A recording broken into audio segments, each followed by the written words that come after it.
Hi Sophie, how are you? Good, how are you?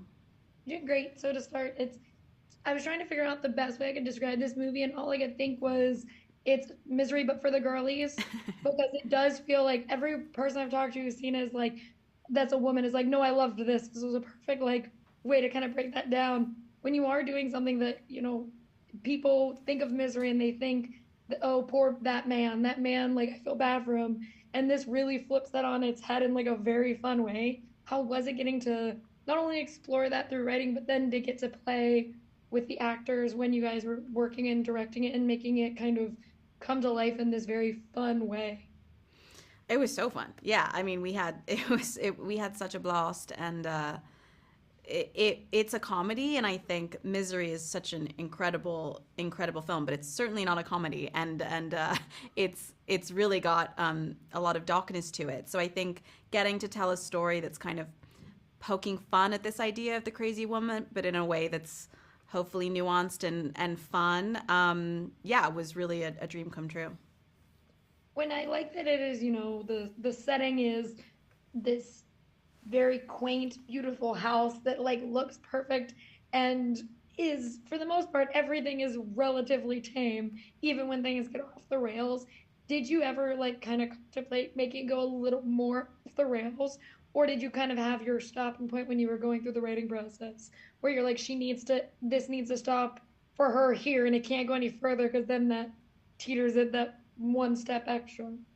I think I always had a pretty clear sense of the tone and wanting to stay within the confines of what she was capable of doing, because ultimately the movie's about miscommunication and neither feeling like they're the bad guy. So yeah, so I didn't want her to do anything so crazy where we lose all of our goodwill for her. It was definitely trying to maintain a balance where we understand where she's coming from. And I do love the whole movie itself, as we've said before, is a comedy, but I also love the more like outright comedic moments, like them singing Afternoon Delight, like in the car. When you get Islands in the to, Stream. yeah, sorry. No, no, no, I was, totally. I was like, why am I thinking it's Afternoon Delight? Anyway, but when they are singing Islands in the Stream and they're in the car together and they're harmonizing, and you get to have those like normal-esque moments, but they are just like inherently funny because you're like, why are you guys harmonizing? What for you was like the biggest challenge, making those pop and be funny in a movie that is overall very funny, or trying to maintain the like darker humor that comes into play later while you still have those moments sprinkled throughout? Mm. Are you asking like the balance of? Sorry, do you mind asking the question again? Yeah. What for you was the harder thing to maintain, those outright comedic moments that like if it was in another movie you'd be like, yes, this is funny, versus like the darker humor that kind of carries the latter Mm. half of the film? I'd say the darker humor was harder to nail because it was a finer line with tone. I think the outwardly comedic moments are you really know what they are and how to achieve them, and the things that are a little more um, you know harder to define, that's a challenge. So those were harder.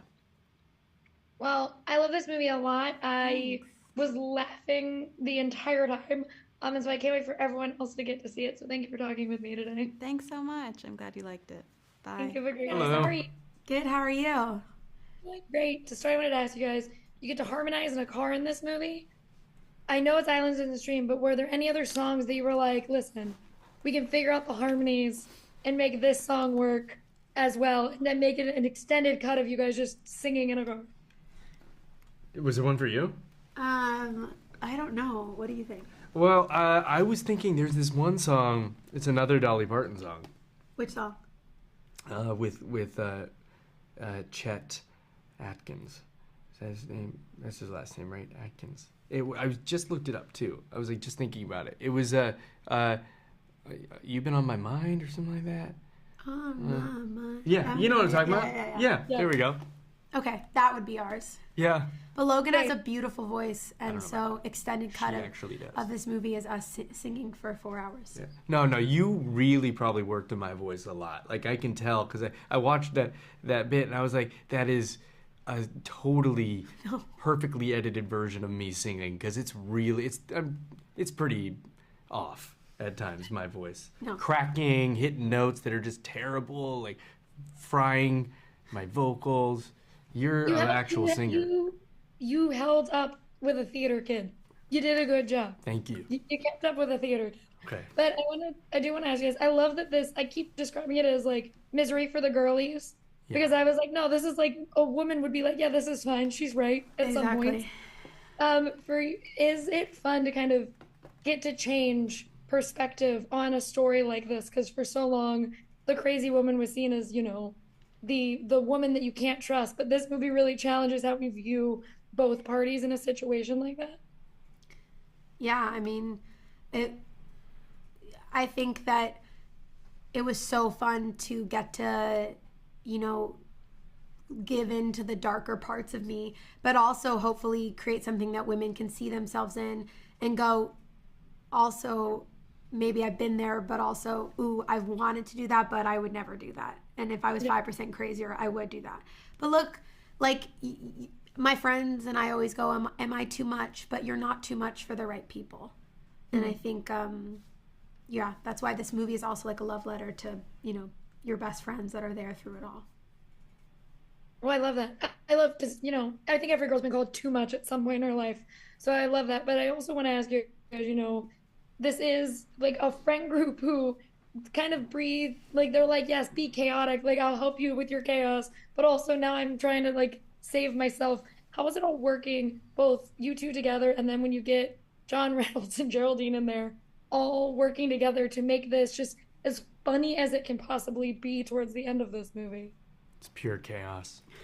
When it's all of us together in a room, like trying to get through a scene, it's just pure chaos. We just are laughing too hard and going way off. Exactly. John Reynolds is funny. Is so funny, and Geraldine, and we only had 20 days to shoot this, and it was like, we're not gonna make it because we're laughing so hard. The cameraman is shaking. Literally. Just there was like one scene where it's just, I think it's you guys just like walking upstairs together, and we couldn't do it. It just couldn't do it without cracking up. It was just so, because we're just having a good time. It's really fun. It was fun. Well, and it was very fun to watch. I was laughing my ass off the entire time. I love it a lot. And so thank you guys for talking with me today. I really appreciate it. Thank you. Have a good one. Have a great one.